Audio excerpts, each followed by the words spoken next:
Bismillahirrahmanirrahim. Assalamualaikum warahmatullahi wabarakatuh.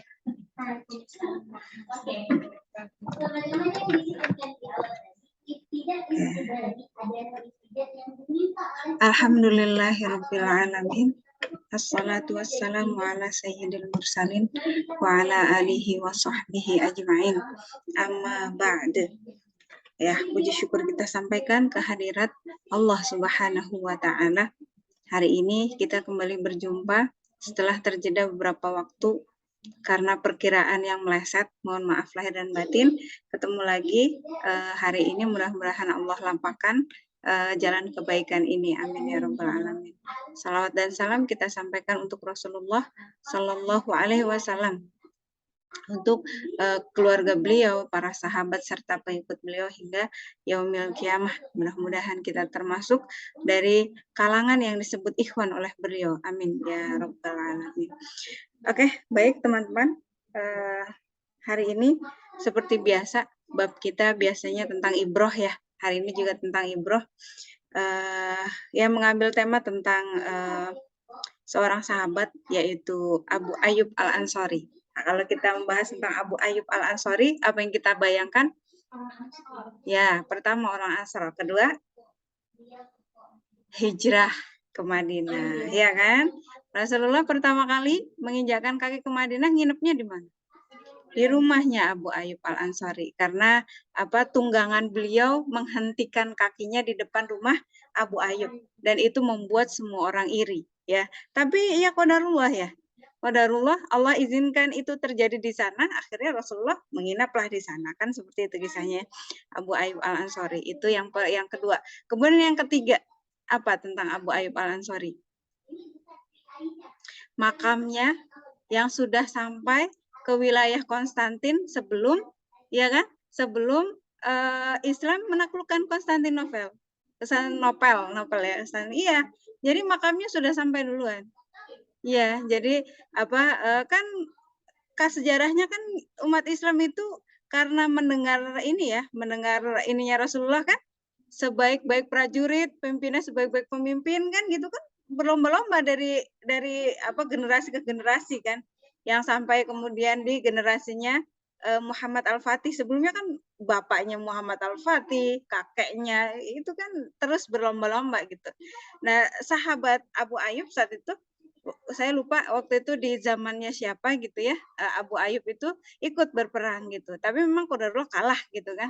Nah, Abu Ayyub berpesan, kalau kalau aku mati, aku pengen dimakamkan di sini, katanya gitu. Dan benar, dimakamkan di sana. Jadi makamnya sudah sampai duluan gitu ya, insyaallah. Karena aku ingin menjadi bagian dari yang dijanjikan oleh Rasulullah gitu. Jadi kata beliau seperti itu. Itu dia, Abu Ayyub Al-Ansari, masya Allah. Nah, Abu Ayyub Al-Ansari ini suatu ketika mengikuti majelisnya Rasulullah ya, majelisnya Rasulullah. Kemudian beliau menceritakan ada seseorang yang menghadap Rasulullah saat itu, ya, menghadap Rasulullah saat itu. Kemudian orang itu ya, seseorang yang disebutkan ini kemudian meminta nasihat kepada Rasulullah. Kata orang tersebut, ya Rasulullah, biasa sahabat itu minta nasihat ya. Muaz bin Jabal minta nasihat, Abu Dzar Al-Ghifari juga minta nasihat gitu. Nah, ini sahabat ini juga, tapi tidak disebutkan sahabat siapa gitu. Abu Ayyub hanya menceritakan seseorang menghadap Rasulullah gitu. Kemudian meminta nasihat kepada beliau.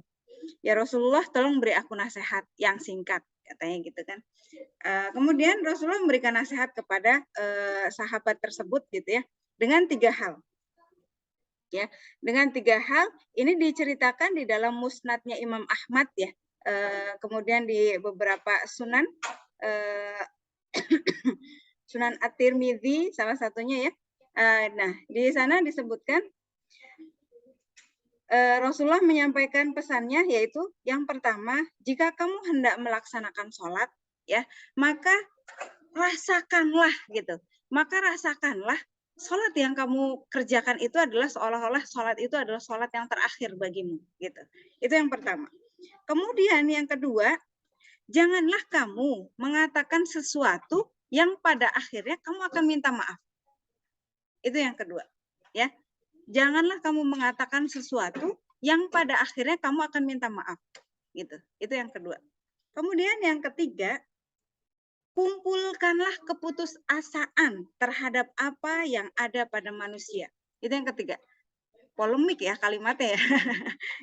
Kumpulkanlah keputusasaan, ya, kumpulkanlah keputusasaan terhadap apa yang ada pada manusia. Jadi itu tiga pesan yang disampaikan oleh Rasulullah kepada seorang sahabat yang diceritakan oleh Abu Ayyub Al-Ansari. Nah, kita bahas sekarang yang pertama ya. Nah, saya mengambil cerita ini, yang menceritakan adalah Syekh Abdul Razak bin Abdul Muhsin Al-Abbad. Ya, tentu ini terjemahan ya kan, terjemahan. Gitu, karena teks aslinya bahasa Arab. Nah, pertama, nasihat pertama menjaga sholat dan memperbaiki dan ini menjaga sholat, bukan, tadi teks hadisnya adalah sholatlah ke apa, jadikanlah setiap sholat kamu itu, anggaplah sholat itu sebagai sholat yang terakhir gitu. Maknanya bahwa jadi ketika kita misalnya dalam kondisi yang perpisahan itu kan biasanya perbuatan sebelum perpisahan itu kita totalitas ya kan? Kita totalitas, kita kemudian melakukannya dengan sungguh-sungguh karena berharap setiap mengakhiran itu husnul khotimah kan, seperti itu ya. Ya termasuk sholat ini gitu. Makanya anggaplah setiap sholat yang kamu lakukan itu sholat yang terakhir. Supaya apa? Supaya berkualitas sholat kita gitu kan. Ya kan pada kenyataannya kan kita, karena kita ya sholat 5 waktu setiap hari gitu, tanpa sadar kita menganggap itu hanya sekedar rutinitas saja gitu. Padahal itu adalah ibadah, sarana kita berbicara kepada Allah kan pada saat kita sholat ya gitu. Karena seringnya kita menganggap itu rutinitas, jadi nggak ada feel ya, nggak ada feel yang kemudian menimbulkan khusyuk tadi. Padahal salah satu hak yang harus kita tunaikan di dalam sholat adalah rasa khusyuk gitu ya. Itu makanya kenapa pesan Rasulullah itu gitu ya. Anggaplah setiap sholat kamu adalah seperti sholat, seolah-olah itu sholat terakhir kamu gitu. Karena ya tadi kualitas yang kita butuhkan di dalam setiap ibadah, supaya rahmat Allah itu berkenan gitu ya, menghadir kepada kita itu diperkenankan gitu ketika kita memang totalitas di sana. Seperti itu ya. Itu yang pertama. Kemudian yang kedua adalah janganlah kamu mengatakan sesuatu yang pada akhirnya kamu akan minta maaf. Ya, itu menunjukkan bahwa terlalu banyak omong tanpa dia pikirkan. Akhirnya ada akibatnya. Dan akibatnya apa? Dia harus minta maaf karena dia salah paham, salah ngomong dan sebagainya, ya gitu. Nah, di sini wasiat kedua ini juga sering sebelumnya juga pernah saya sampaikan, tapi ini nasihat Rasulullah kepada Mu'adz bin Jabal kan saat itu. Kata Rasulullah, maukah aku kabarkan kepadamu tentang kunci semua perkara? Maksudnya kalau kamu tinggalkan ini ya, tinggalkan hal ini gitu, kamu selamat deh gitu, bahasa gitu. Terus kemudian Mu'adz bin Jabal apa? Tentu saja mau ya Allah, ya Rasulullah gitu kan. Maka jagalah ini, katanya gitu, sambil menunjuk mulutnya gitu. Terus Mu'adz salah paham, ya Rasul gitu, kita harus bertanggung jawab sama semua perkataan kita, katanya gitu kan. Terus katanya Rasulullah, hei kamu, gitu bahasanya gitu kan, kata Rasulullah gitu kan, bukankah gitu kan, bukankah neraka itu banyak orang gara-gara ini gitu, banyak pengunjungnya, bukan pengunjung ya, banyak penghuninya gitu kan, banyak penghuninya gara-gara lisan ini gitu, katanya gitu kan. Terus kemudian baru pahamlah maksud dari yang disampaikan oleh Rasulullah gitu ya. Jadi berapa banyak dari kita gitu kan, dari manusia gitu ya, kemudian terjungkal akibat lisannya gitu. Bahkan ada kisah yang lain ya, hadis yang lain, seorang ahli ibadah ya, muslimah kan, seorang ahli ibadah, dia setiap hari sholat, dia setiap sedekah gitu. Tapi ternyata Rasul menyampaikan kabar bahwa perempuan ini di neraka. Kenapa? Karena tetangganya tidak aman dari lisannya. Nah itu ya, luar biasa ya lisan itu gitu. Terus kemudian juga ada bahasan lain tentang lisan. Ini diriwayatkan oleh At-Tirmidzi ya. Rasulullah itu menyampaikan dalam pesan yang lain. Jadi ketika waktu pagi tiba, ya, ketika waktu pagi tiba kata Rasulullah, seluruh anggota badan menyatakan ketundukan terhadap lisan dengan mengatakan bahwa bertakwalah kamu kepada Allah karena kami hanya mengikutimu. Ketika kamu baik, maka baiklah kami. Ketika kamu buruk, maka buruklah kami. Itu yang disampaikan oleh Rasulullah ya. Jadi setiap pagi anggota badan kita itu semacam berbaiat gitu ya, berbaiat kepada lisan bahwa bertakwalah kamu gitu kepada Allah gitu ya. Karena kami hanya bisa mengikuti kamu saja gitu. Apa yang kamu apa yang kamu lakukan ya itu menentukan nasib kami, bahasanya begitu. Ketika kamu menyampaikan hal-hal yang baik, maka kami baik. Ketika kamu menyampaikan hal-hal buruk, maka kami buruk juga. Dan kita akan kena impasnya juga kan gitu ya, kalimatnya seperti itu. Itu tentang lisan. Bahayanya lisan gitu ya. Bahayanya lisan ketika dipakai untuk hal-hal yang tidak baik seperti itu ya. Kemudian yang ketiga adalah tadi tentang berputus asalah kamu terhadap apa yang dimiliki oleh manusia. Maksudnya adalah yang pertama qanaah ya. Maksud dari kalimat itu adalah qanaah dengan apa yang kita miliki. Nah, itu yang pertama. Kemudian yang kedua, jangan sekali-kali menggantungkan segala hal ya, terkecil pun gitu kepada manusia karena akhirnya pasti kecewa.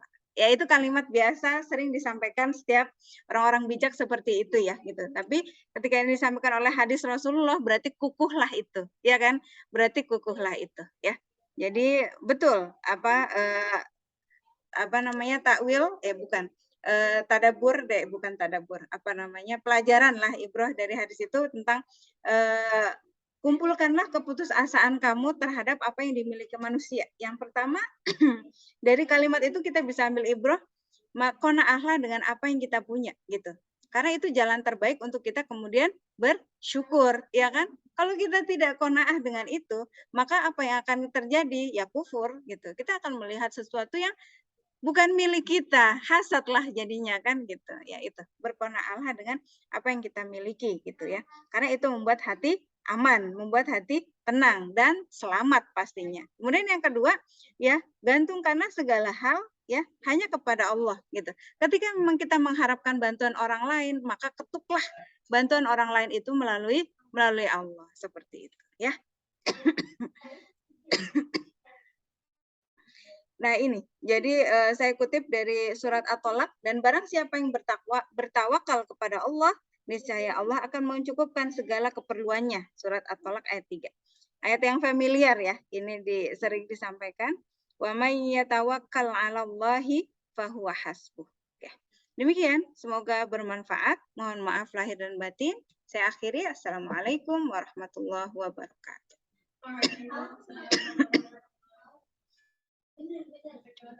Wah.